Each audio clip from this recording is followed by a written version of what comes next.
ndichikutambirai zvekare pano paZerare 263 pano pachange ndichikuzivisai manews updates ezvinhu zviri kuitika munyika yedu yeZimbabwe. Kana uchiri munyowani pathis YouTube channel kusubscribe mahara utena on the notification bell zvapa ndinoramba ndichidzoka neamwe manews updates uchange uchingozvionera panapo uchange uchiwana manews updates ezvinhu zviri kuitika munyika yedu yeZimbabwe. Saka ndikuti subscribe and turn on the notification bell. Vadikani, nyaya iri kutsviriridza mastreets esocial media zvaizvezvi inyaya yaBytBit. Bytbit sekuziva kwatiri kuzviita, Bytbit akauya akatorwa nemurume wake, zvakanzi mukadzi wangu uyu ari pabarika uyuyu. Kuna vahosi vakasara kumusha, saka makanyeperwa mhuri yeZimbabwe makarohwa chadona nevanhu vakabva kuMount Darwin. Hanzi takarohwa chadona naBytBit. Bytbit munhu ane murume wake, hanzi anitori nemwana waainaye ane 3 years kumusha ikoko, saka anga akasiya musha ende hanzi ndakakumbirwa zvichinzi kukumbira mukadzi wako ndezvemazuva mashoma shoma odzoka, but ndikuona kuti akunonoka kudzoka. Iye Bytbit akabvumawo kuti da kudzokera nemurume wangu kumusha, tinoumba marriage yedu inatsoendeka, zviri nani kuti ndidzokere kumusha kwete kuswera tichiita zvemaskits.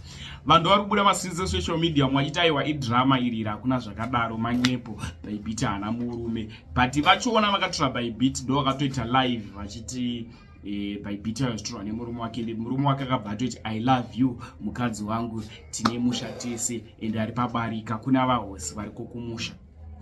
Zvese zvaitika takazoona adopted son uyo aita maskits naBytBit achitobuda nemurume waBytBit achimubvunza kuti saka muchaita sei sezvo panga pane vanhu vari kuda kubhadharira Bytbit kuti aende kuchikoro, adzokere kuchikoro. Murume wachona akazviramba zvikanzi zvekuchikoro ndazviregere zvazvo, asi zviri kushuta maskits izvizvi nechemuperekedza kana ndiripo oya oita basa rake rekushuta maskits, todzokera kumusha. Handiri chingokwira touya todzokera kumusha, peji tinaro kutofarira peji. So mwana wangu achiti koiyaiya ndege anga kanzi achakwira achaita sei, ipapo vanhu vasara nemubvunzo. Dakusei muchiona vhidhiyo remurume wakachiramba kuti Bytbit adzokere kuchikoro. Inisadzira funga kusiyai, tosangana zvekare munguva inotevera.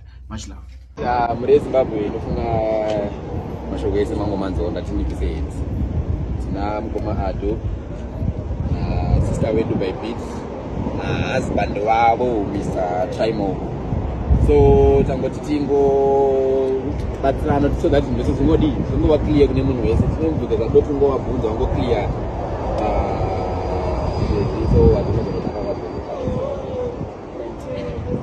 so so zvanga ndida kubvunza inyaya maererano nekuenda kuchikoro kwemwana, sezvo iye anga akataura kuti handina murume handina mwana.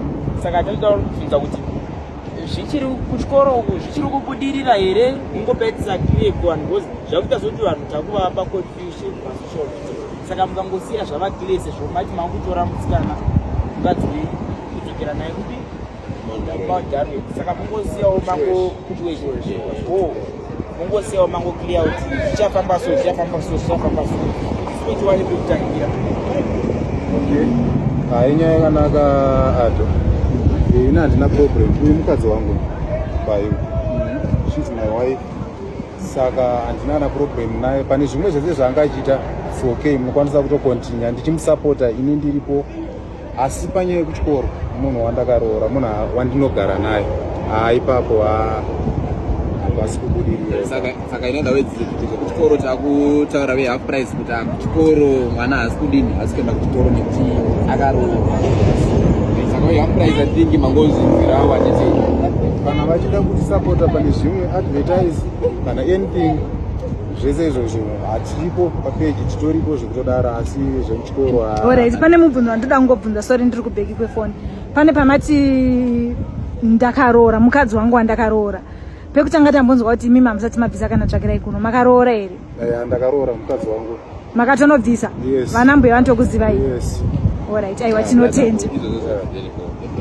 Okay, saka also tine mamwe makamani dzatakatsvagawo mabasa tinomusikana wedu shamwari yedu nemamukusangisawo mabasa, saka izvi hatichazivi takushanda naye sei manje. Also makamani anenge achidawo kuziva kuti position yavo yakamira sei nemacontract emusikana.